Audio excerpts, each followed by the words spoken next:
They Live is a 1988 American science fiction action horror film written and directed by John Carpenter, starring Roddy Piper, Keith David, and Meg Foster.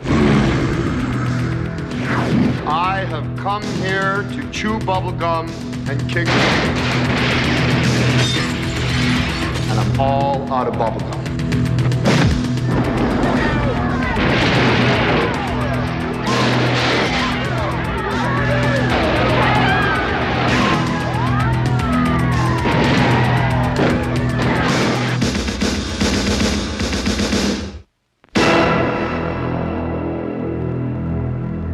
Jason, it's time to kick ass and chew bubblegum, and I'm all out of bubblegum. I'm out of bubblegum too, so I'm going to substitute a beer. What are you substituting tonight? I have a Founders Mas Agave. It's aged in tequila barrels. I feel like, okay, so little backstory, a little peek behind the curtain. You and I think our first recorded episode of Film Hooligans, which back then was Director's Cut, was the John Carpenter episode about 2 years ago, and I think you were drinking that beer. It's possible. I really like it. It's a lime goes with like just a hint of salt, and it's aged in tequila barrels. It's very drinkable. Founders makes good stuff. I've really come around on the ghost style, because I at first I'm like it tastes like sweaty Gatorade a little bit when you're up in the Pacific Northwest and it's like July and there's no air conditioning up here, so it's, it gets up to about 85 to 90 degrees, so I can't drink a stout year round in those conditions. So that's actually, I've gained a new appreciation for that style. But tonight I have the Elysian Full Contact Imperial Hazy IPA. This is a 9%er. It just looks like someone, that's going to tell you to go to sleep, basically. And it looks like he has the Brainstorm Brewery brain right there. Yeah, a little bit. We're doing it. Elysian owes you money, sir. John Carpenter's last movie from the 1980s, arguably his best decade? He had a great 1980s, didn't he? I mean, it could have been no Halloween in the 80s, but, he did do The Fog, Escape from New York, The Thing, Christine, Starman, Big Trouble in Little China, Prince of Darkness, and They Live. So probably his most successful decade.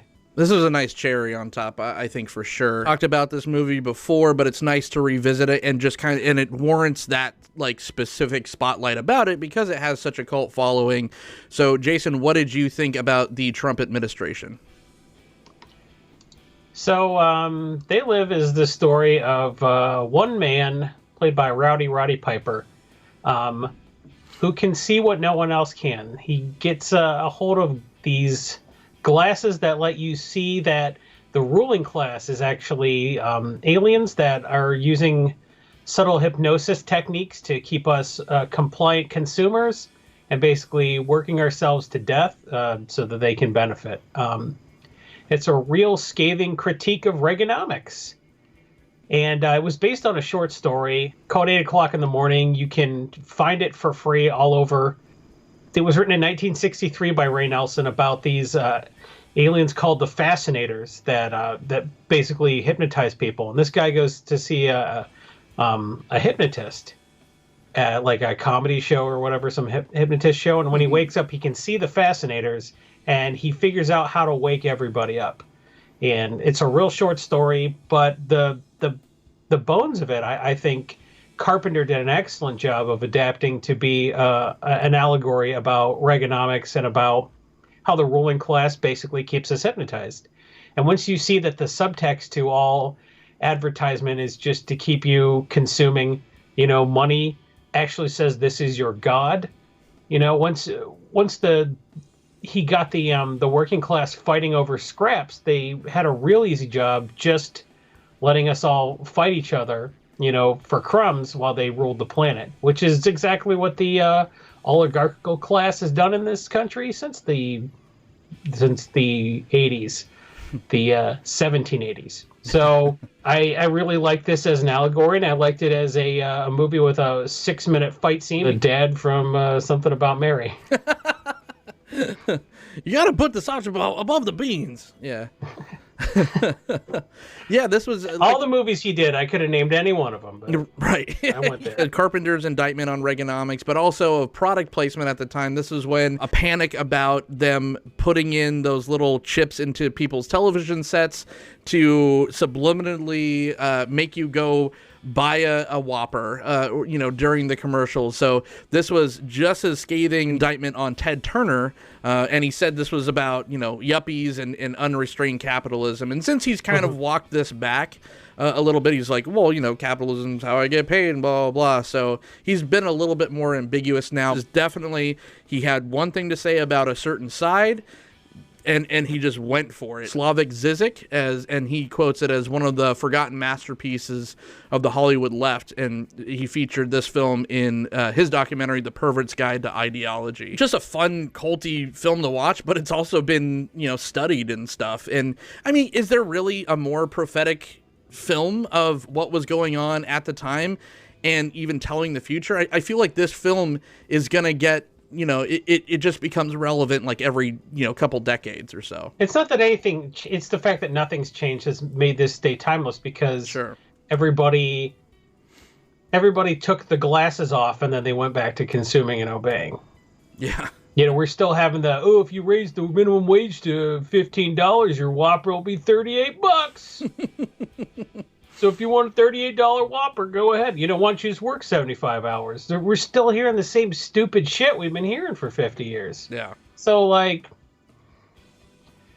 this seems prescient, but, any year you watch this, you're like, oh, man, that's what's happening now. Insert current whatever, Republican person is currently got the people captive. Like, man, these fascinators in the movie, they're just like Glenn Beck, or, it doesn't matter what year it is. Yeah. There's the ruling class, and then there's a few people that think they're the only ones with the magic glasses that let them see beneath the veneer, but most people are just trying to survive. Yeah, and you had a bit of distractions in between. The Bush era was more about warmongering and stuff, but this was, once all that kind of settles down and there isn't a national disaster, except for right now, now we're getting kind of the double whammy with the pandemic and then everything, and then we're living Reaganomics again. It's uncomfortable to watch or rewatch with everything that's going on right now, but focusing in on why he picked Roddy Piper, of all people, to play the role of Nada, the man without a name. John Carpenter was simply a big pro wrestling fan. This was right around the time that when Vince McMahon, who was the WWF, now the WWE, was wanting to dip his toe into making films, wrestling branded films, not about wrestling. And so he wanted, because Piper was very popular at the time, so he was going to throw $8 million at Piper, and Piper shut that down to go be in Carpenter's film, because he was more about, wanting to do a good job than whatever Hulk Hogan did instead, as the second pick. Hulk Hogan did No Holds Barred. Yeah. Yeah. That was the movie that they made instead. He wouldn't have made the movie with Roddy Piper. Roddy Piper wasn't he wasn't one of the faces of the WWF back. This was around WrestleMania 3, right? Mm-hmm. So Roddy Piper was a Brutus Beefcake sort of a mid-tier guy. Yeah, yeah. So Vince McMahon wasn't inclined to use the Hot Rod, as the face of the WWF in a movie. It would have been Hulk Hogan no matter what, right? So for him to try to throw a bunch of money at him to get him to not make a Carpenter movie, it reeked of desperation. And I think the Hot Rod noticed. But this pissed McMahon off when he made the movie, and McMahon was looking to fire him, but it made him so popular he had to keep him around. And the Hot Rod did some more wrestling. Hulk Hogan went on to make all kinds of movies. And beat his wife. Gremlins 2 and Thunder in Paradise. Was that a TV show? I don't remember what. Suburban Commando, Hulk Hogan. Yeah. We did it. Ugh. McMahon just basically is just no one's how dare you pick one of my people that I didn't even want to, wasn't my first choice. Like, oh, here, have all the money to stay, and then it was that double FU to. Well, I don't think it's going to surprise anybody to learn that Vince McMahon is a piece of shit. So, right. Yeah. Our next president, 2024. Oh God, probably. Write it in. Write it in. Fuck. Carpenter wanted to have this be us follow the everyman, so he didn't even give this guy a name because he wanted us to like plop ourselves into this role of, what if this happened to anyone? But then it's like, why pick a pro wrestler there? Because he's just very. He has a specific look to him. He's a large man. I was gonna say the character in the book's name or the short story's name was George Nada. So like, Carpenter didn't make that up. He just liked it so much he didn't even give him the name George. Right, yeah. It's not subtle. Nada meaning nothing in Spanish. Like, yeah, that's kind of a technique they use. That's why they like impassive faces for people to insert themselves as the hero. Like Carpenter wanted people to see themselves as the protagonist of this movie or as someone who could be in that situation. They wanted you to feel like you could be the person that put on the glasses and saw behind the facade of advertising and culture and all that crap, because he wanted people to be empowered to be like, we don't have to put up with this. And then we all did, but yeah. Because in 1998 or 1988, they hadn't even invented credit scores yet, and anybody could just go into their bank and was like, wow, you put on a suit, you get a loan. So, like, yeah, everything was better in 1988, no shit. And then everyone just worked on making their children pay the tab that they racked up through the 80s. And that's us. That's what we're doing. So the least we could do is appreciate that some people on the left in the media were trying to warn us.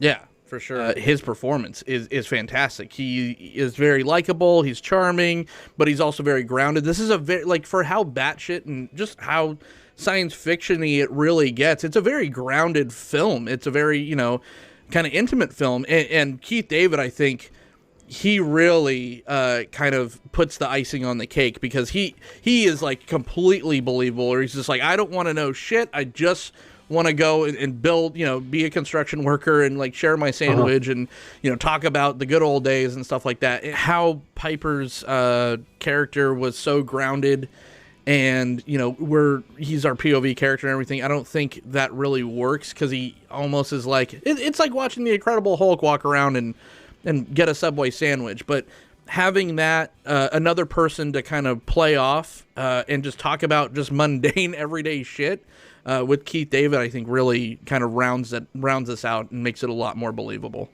Yeah, they were good. They were a good buddy cop team, right? That beat the shit out of each other for 6 minutes. And what a scene that was! Choreographed by Jeff Amata, who was just fantastic. He's done a ton of Hollywood fight choreography. Good movie, bad movie. Jeff Amata does not give a shit. He will do the Double Dragon movie from 1994, or he will do Big Trouble in Little China. The man just wants to teach people how to look like they're beating the shit from each other. And, Carpenter had worked with Amata before, and I think he liked the idea of having Amata around so much. Jeff Amata puts on the makeup, and almost all of the aliens that you see are either him or like one other person did some of the female. And I think the fact that they didn't have different body types, it was all one actor. No matter who he saw with the glasses off, when he put them on, he always saw the same person. Kind of showed how, interchangeable these aliens are. And I thought that was a good choice, because if they'd had subtly different dimensions, you might have picked up on it. But the fact that it was always the same guy, like it gave him a sort of sameness. And I didn't really realize. Okay, so the order was I saw the movie, a bunch of times. Then I realized that Jeff Amata was the only one credited as being a male alien. Yeah. And then I rewatched it and I noticed, oh yeah, it's always the same person, and it makes the alien seem like even more samey. So right. I don't know if he did that to make you think that, because I didn't pick up on it. It was just sort of I didn't consciously pick up on it, but it was just a thing that like affected me while I was watching. I don't know if he was trying to be like, oh, they're all the same, I'm going to use the same actor. I think he just liked how Jeff Amata looked with the makeup on, but hey, whatever. And there was some scenes when he was doing the female alien too, because he did want that sameness to it. He wanted kind of a cookie cutter look, like especially the first lady that he sees in the store. I got one who can see. Yeah, that's Jeff Amata. I love the creature design in this because they're not specifically imposing, but they're so fucking weird. They creep you out. Like, everything is just weird and accentuated. You have that like rigor, kind of grin on their face where it's not quite a skeleton, but it almost looks insect-like. There's just a lot of creepy boxes checked in the creature design on these creatures, and it just works so well. And the fact that it's like death by a million paper cuts, right? And it's the real world, an indictment of the real world, but it's not like an Avengers movie where they're all plummeting from the sky to wipe out New York City in one fell swoop. It's just like, no, they're already here. They've already infiltrated. They essentially almost already won. It's that like they're so close to us, but just that weird other feeling. And that's another thing I think that he was, subconsciously or not, trying to capitalize on, all the foreign wars that the U.S. was going through, maybe too, where it's just like these people look and act like us, but they have such different ideals. People know about this movie if they've never seen it. I think one of the things they know is they've probably seen the alien face. I think like ever since Shepard Fairey ran with the Obey thing, I think a lot of people have seen like the Obey. They didn't even realize it was from this movie. Right. I don't think a lot of people realize the Duke Nukem kick ass and chew bubblegum quote was from this movie originally. Something that Roddy Piper was going to say like before he fought Macho Man Randy Savage at WrestleMania. Literally, yeah. And he's like, we'll use it in the movie. And I think people who haven't seen the movie necessarily probably have seen the big bug-eyed lizard-looking alien face from the movie. And Carpenter went with two guys that he uses a lot, Michael Mills and Francisco Perez. And those guys are Hollywood VFX royalty. Like, both of those guys just work a ton. Mills does a ton of makeup and prosthetics, and Francisco Perez does a ton of makeup and prosthetics. They both... they're a team that have worked together on a couple of Carpenter movies before this. They're real comfortable, and they've just worked a ton. So like having two people that talented, develop such an iconic look for the aliens. I think that's the thing that people, reference people get visually without even necessarily knowing what it's from or having seen the movie. And I think lately people are doing more with like the meme where like the guy puts on the glasses and sees the truth, sort of a thing. Yeah. It's funny that when people first started doing it, they do it backwards, where like you just see normal, and then you see him taking off the glasses. Right. And then he's like, no, the glasses help him see the truth. But like that's become a good meme format, and I think people don't necessarily know what the movie it is. But I think people are coming around on this movie. It really holds up. Like, I don't know how you felt watching it again recently, but I felt like I got everything I got out of it the first time. I really enjoy it, and I like the big fight scene. I think that was if you're gonna have Roddy Piper, like, have him beat the shit out of somebody, right? Right. Like, yeah. In a brawl too. Like they were really worried about it getting kind of monotonous and boring for that long. Yeah. But it's brutal. Like, it is absolutely brutal. Like, every punch actually means something. There's like, Nard elbowing and like a couple of wrestling moves too, but not that are just so outlandish that you wouldn't see these two like giant dudes, duking out in an alleyway do. And you mentioned the creature effects and the makeup. Both those guys also did work together on another movie that I love, The Gate. Maybe someday we'll talk about that. But also, this was the second time that Carpenter worked with his DP, Gary Kibbe, and he would work with him. He worked with him on Prince of Darkness before this, and then on all of his movies besides Memoirs of Invisible Man. But I think that Carpenter's also trying to forget that happened. But Gary Kibbe has a very, like, dare I say, kind of ugly style of shooting films. It's almost too realistic and too natural-esque looking, where, I mean, you just see every blemish and every sweat pour on everyone's face, and it's not even like close up. Like it's just like shot so flat and so wide. But that also works in a lot of Carpenter films, because Carpenter's not a Clive Barker.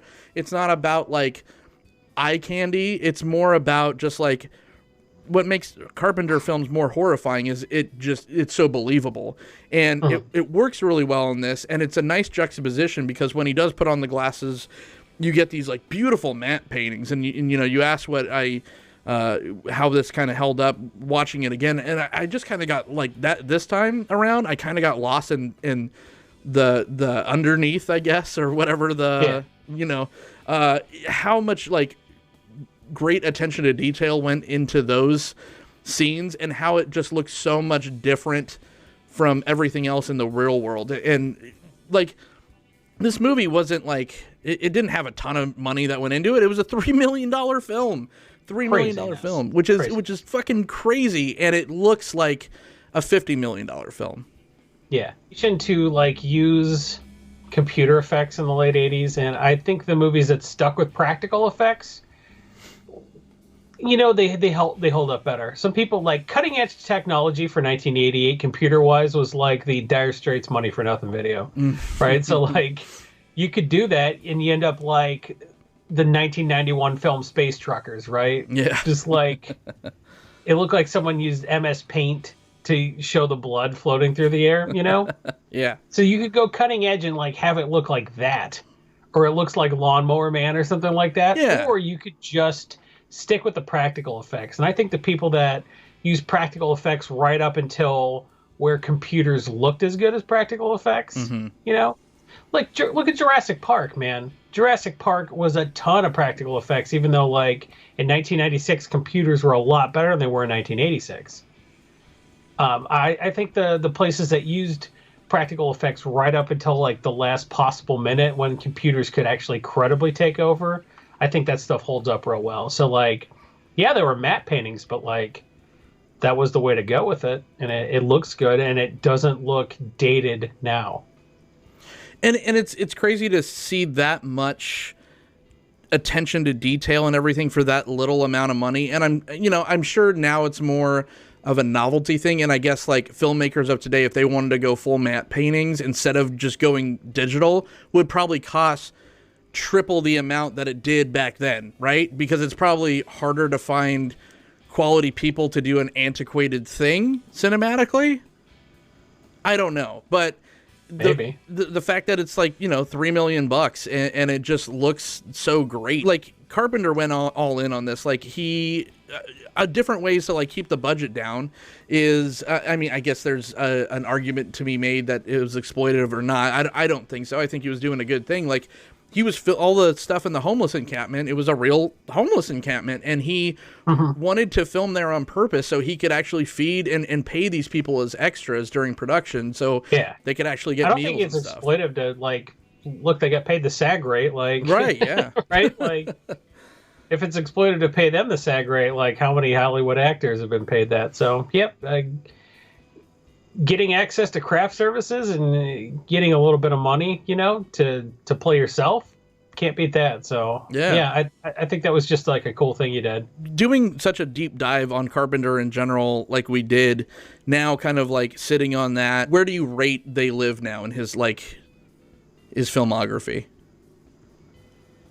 I mean, it really depends on, everyone's got a different opinion about Carpenter's filmography because everybody has a different thing they like. If Halloween is your favorite Carpenter movie, you're not going to love this, right?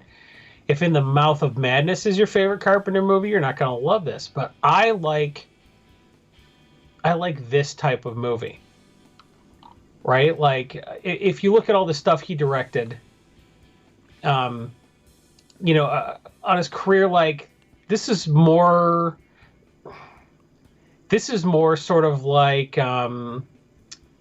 like Big Trouble in Little China than it was like Assault on Precinct 13. But with an edge, right? Like he was pissed when he made this. Yeah.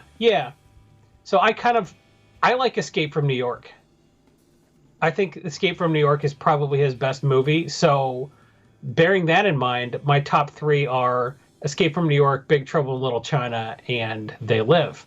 So I think if you kind of like that sort of aesthetic more, then, I think this is a top 3 movie. But there are some people that, like they swear by Halloween, or The Thing, or Christine. I know you like Christine for some reason.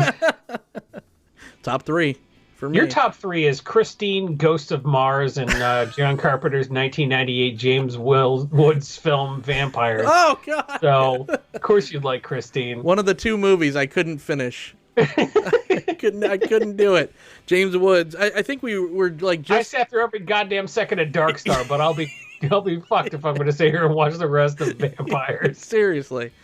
We were either just going into Cronenberg or coming out of I think we were going into Cronenberg, and I'm like, Vampires ruined Videodrome for me. I'm like, I can't even like this now. Yeah, fuck that movie. It sucks. I would watch Ghost of Mars like once a week instead of ever finishing John Carpenter's Vampires. That's how much I love that film. Let's not pretend Escape from LA was great. He hasn't made a good movie since 1995. What are you going to do? That's true. Sometimes somebody doesn't make a good movie since 1995. I mean, Kevin Smith hasn't, so. Fan of the show. No. Just kidding. Dogma was 1998. He's made one good movie since 1995. Yeah, he's in 2 total then. I don't even think I need to ask, like, does this film hold up? Because I think this is one of the more timeless films. Does it look a little antiquated just by, like, looking at it and being like, oh, okay, that kind of looks 80s? Sure. But, like, this subject matter is just so universally, like, relevant all the time. Like I said, it's like a sucks. Yeah, that's true. I would love to like tell my kids, like, well, we used to operate on this principle called Reaganomics, where you just give a bunch of money to billionaires and they promise not to shelter it in their offshore tax havens in the Seychelles or Ireland or whatever. And then all the money trickled down, and then everybody going to work got a bunch of money because a billionaire bought a new yacht. And if that doesn't make sense to you as a 5-year-old, it didn't make sense to me either, but my parents just sort of operated under those principles, so that's just what we did. That was our economic system for 40 years, and it doesn't work. No. So I would love for my kids to be like, man, can you believe people used to think the money would trickle down? I would love for that to happen. So I would love for this movie to seem antiquated. But totally unfortunately, it doesn't. No, it holds up too well.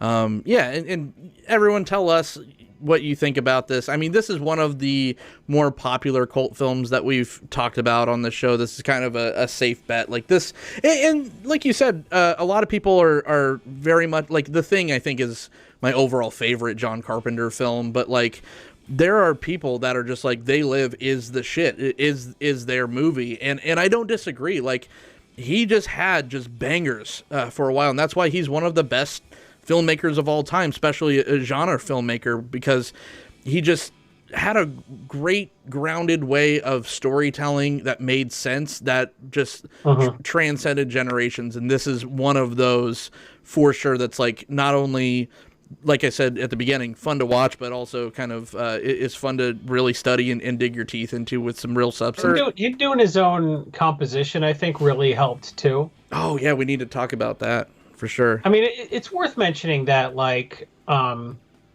they composed a lot of the music after the movie was made, which is not always a way to do it, but, like, they